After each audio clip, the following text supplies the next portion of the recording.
hands. I can't even write. Something's wrong with my hands where they're swollen so bad it could cause me to be sick. I don't know to write. So kind of been discouraged. But the death penalty and stuff like that. And there was a lot of serious emotions put in, but they were all denied. And I got another hearing on the November the 15th. It could be, that could fall on a weekend. So it could be the following Monday or the following Thursday when I have this hearing. But the issues in my case are, you want to record this? Yep, I'm recording it right now. Okay. Yeah, the issues in my case are basically the search warrant and the process of the search warrant and the affidavit and stuff like that.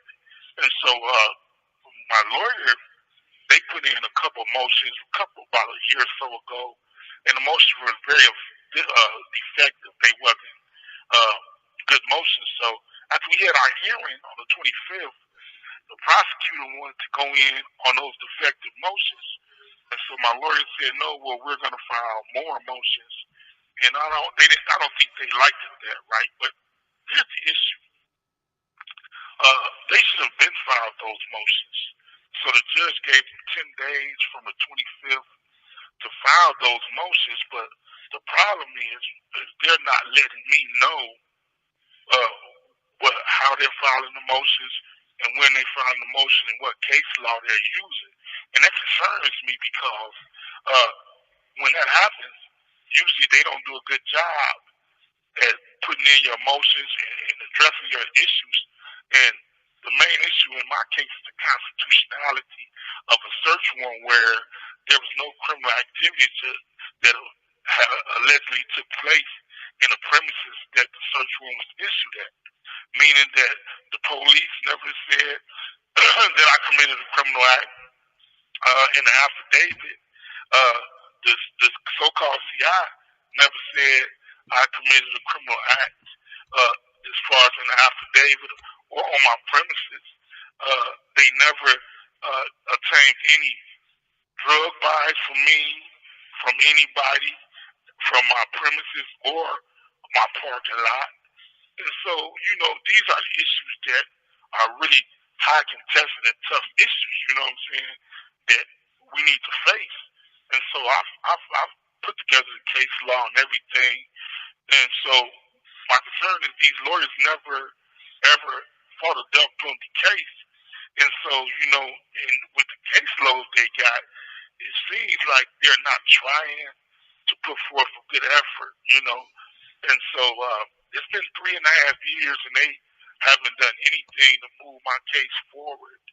And so I'm just concerned about this hearing coming up. But another issue that I want to speak to you about was the statements of the police officers. All the statements have been revised and changed. Okay, when you go to McNown's statement, and he explained clearly what happened on this day. And what he's explaining is that the officer got shot by the front door area, and that in this area he calls the kill zone. And he said when he re-entered that area, he seen the officer laying down with his feet facing him and his head close to the front door. And see, this, if you pull up my apartment, the window that I was shooting out of, and the area I was shooting, it's impossible.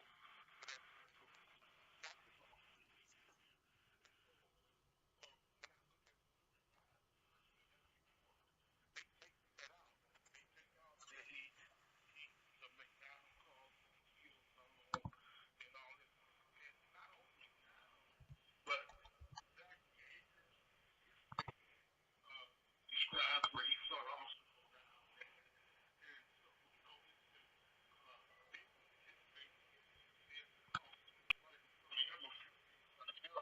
And all these officers seem to say that this officer was in another area when he was shot.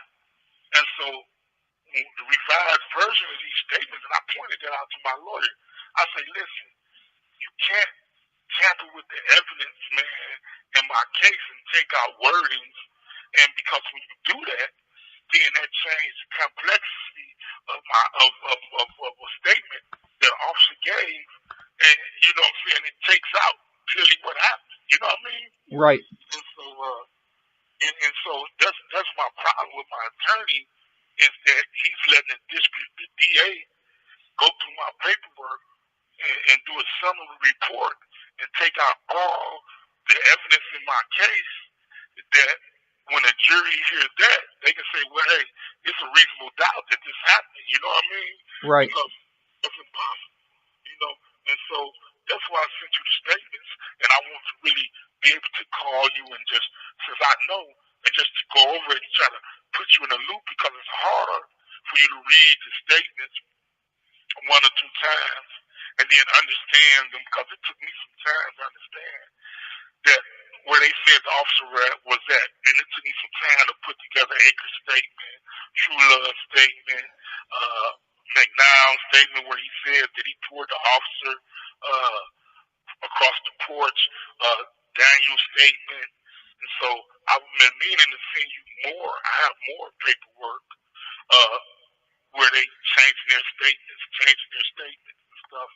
And so, you know, it's tough, man, to fight activity like that, you know, when, you know, they're taking from what the officers really said at first, and, you know what I'm saying, changing it, you know, to what they want to be. And then in this situation, you know, that would never be put in front of a jury. It's just like evidence that they brought in my house, different statements that people said. So, you know, I'm fighting the frame up for sure. For sure. So, and I want to tell you this, Marvin. This is one of the reasons I wanted to connect with you, is because there's a guy named Elijah that got in touch with me after seeing one of the interviews that I recorded between the two of us. I posted it on YouTube. He saw it. He got in touch with me, and he said he wanted to help you get a better lawyer, that he would help pay for it. Now, I don't know if he's on the up and up. I don't know the guy, but you know, he contacted me, like I said, via YouTube, and then he sent me an email once I provided him with my email address. He sent me an email, and he wrote, hey, my contact info is, he gave his first name, Elijah. Do you have the opportunity to write down his phone number and give him a call, just in case he is on the up and up? Oh, well, okay. Yeah, it's sweet. Write this number down for me. I want you to write this number down for me, please. Write this number down for me, please. He's finna get a pen. Hold on, he's finna get a pen right now. Okay, go ahead, finish. Okay. You sound like you. Yeah, he said. Hold on for a minute. Yep. Sound like you pretty up and up. Yeah, he said, I would really like to get a better lawyer on his case. That's not right. And if he needs money to make a phone call, just let me know how to do it. So I can do that, but I wanted to give you his number first. You guys can connect and go from there. You can do it. Okay, and his name's Elijah. His name is Elijah. E-L-I. Yep. J-A-H, just like in the Bible, like the prophet Elijah. Elijah. Okay. All right. Yep. So he saw one of the videos. He got in touch with me. Then he sent me this email, and you know, I don't know the guy. Like I said, I don't know him from Adam, but it doesn't hurt to look into it. It doesn't hurt to contact him, see what he says. Here's the thing. I seen that guy, Lee Merritt, and that other guy. You know, they had a police officer that broke in the guy's house down here in Dallas and killed him. And I seen Lee Merritt and this other guy, and they were on TV and they were talking. And I was kind of disgusted because they kind of related, say, well, this guy didn't have a criminal record and this and this. So let that be the reason. You know what I'm saying? The reason they might have came at me because I had a criminal record, because they definitely didn't have no evidence on me. They brought in evidence like 2.5 years of some kind of drug buys. And I told my lawyer, I said, hold up, you need to contest this, because where did this evidence come from? We need to have a hearing and know where this evidence came in, because we can't just let the prosecutor bring evidence where there wasn't any evidence. You know what I mean?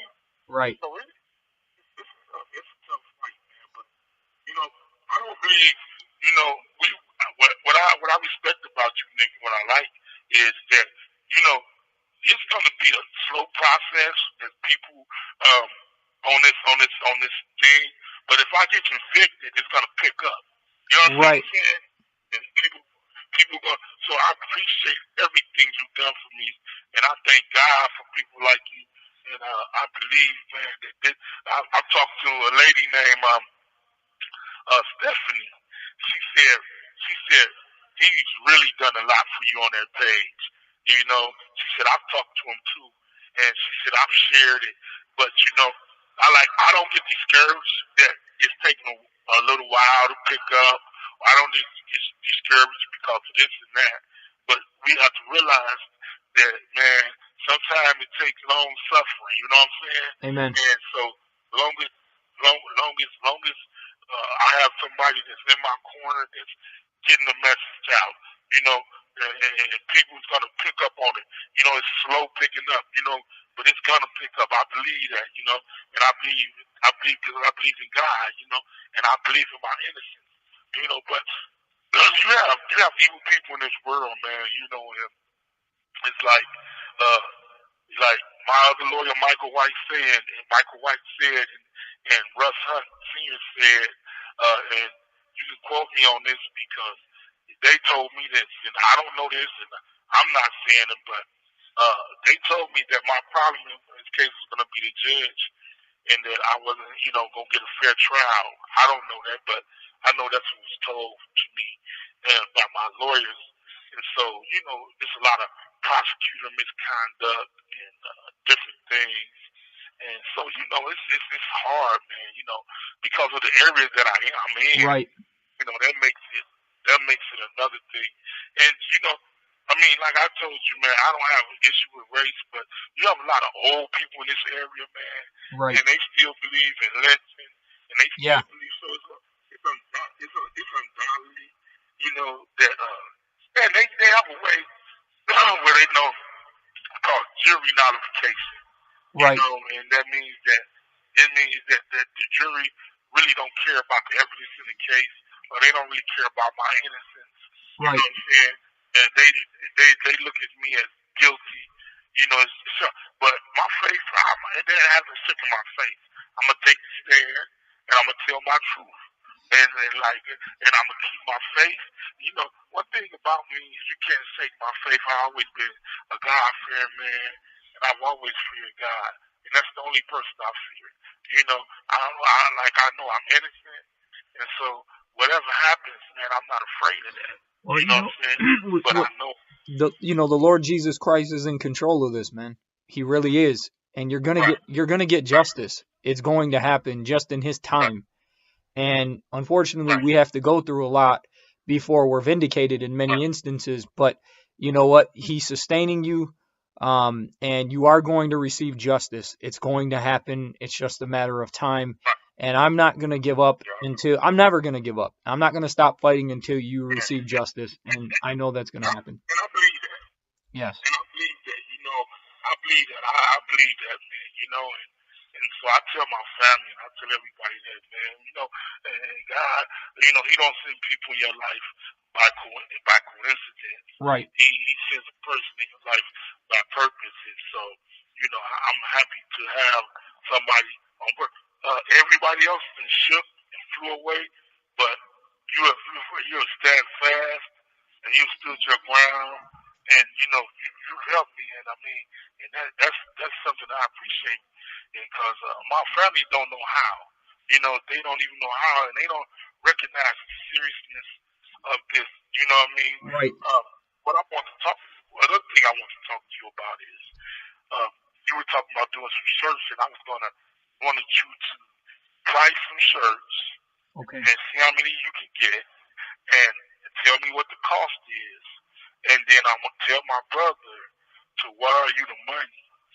And because my brother won't do this, man. You know what I'm saying? Right. And I'm going to have him wire you the money where you can print the shirts, get the shirts done, and then mail them to him or mail them to somebody that I know and try to get the word out. You know what I mean? Right. So, if you can, price, maybe try to do like 5 at first. Right. You know, try to do like 5 at first, see what the price would be. I thought I had some more better pictures. You know, I had one where I was on the beach, but I can't get it. Right. But anyway. But this is what I wanted to say. This is a terribly racist situation. Like you said, there's a lot of old racist white people. It's an old boys network down in Texas, specifically where you are. And so you are fighting a Leviathan. It's a David and Goliath situation, but we know that the Lord was with David, not with Goliath. And, these people, they think that what they're doing is never going to be exposed to the wider world. They think that this is going to be able to, they're going to be able to get away with this grave injustice, but they're not. But what frustrates me is this, the work I've done and the work other people have done. There are other people who have put out your story, and yet it's gotten very little attention. People, there's the big thing with Black Lives Matter and fighting against police brutality and fighting against police corruption, and yet your story is known, but you don't get the same response. And you get someone like Lee Merritt, who's willing to fight on behalf of the families and the victims of police brutality, and yet he's not going to touch your case because it's too controversial. And it's not one of those cases where he can be in the limelight. And to me, he kind of comes across as a front runner, Lee Merritt. He comes across as someone who's looking for attention. Maybe he genuinely cares to one degree, but would he ever touch a situation like yours? No, because it's controversial. Those police shootings are not controversial, because a lot of the public is against them. They're protesting police brutality. They're protesting the unjust shootings of black men.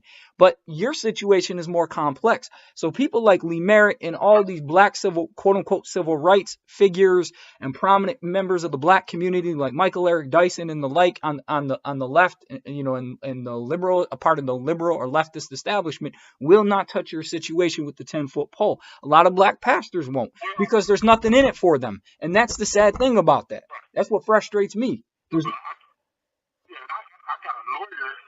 My lawyer, Anthony Smith, which is a black lawyer, he's been put on my case to call around and tell them not to do that. I got a black lawyer, right? His name's Anthony Smith, and he's deep in that groove of the civil rights thing. Well, what's happening here is he's getting on the phone as a black man. This is why this is happening. He's getting on the phone as a black man, and he's calling Lee Merritt, and he's calling all these black people, and he's telling them not to. You understand what I'm saying? You didn't know that, did you? No, I didn't know that. It's despicable. Didn't know that. I have a black attorney that's getting on my case, that's calling the NAACP, that's calling Lee Merritt, that's calling all these black people, telling them don't get involved. But at the end of the day, they shouldn't listen to him, and that's on them. You know what I'm saying? That's on them, because it shouldn't. Even if he's your attorney, they should be like, you know what? Let me look into this situation myself, because this is a man that's clearly being railroaded by the system. So it's despicable. But brother, I'm gonna send you more money. That guy Elijah said he would send you more money, and you're gonna get justice. And it's not about color; it is about character. It's about character ultimately. Right. So regardless of color. I'm gonna call you. I want to call you back tomorrow, because I got a lot of more legal things I need to discuss about that discovery that I want to point out to people, and I want to point out to people to grounds as to the issuing of this search warrant and stuff like that. So when would be a good time to call you back? Whatever time, brother, works for you. Just give me a call. Okay, I'm going to call you Monday, because I'm going to go over some things. I just want to put some more things on there. And you're right about what you're saying, man. But I like to say, I'm going to keep fighting, man. Absolutely. So am I. Yep.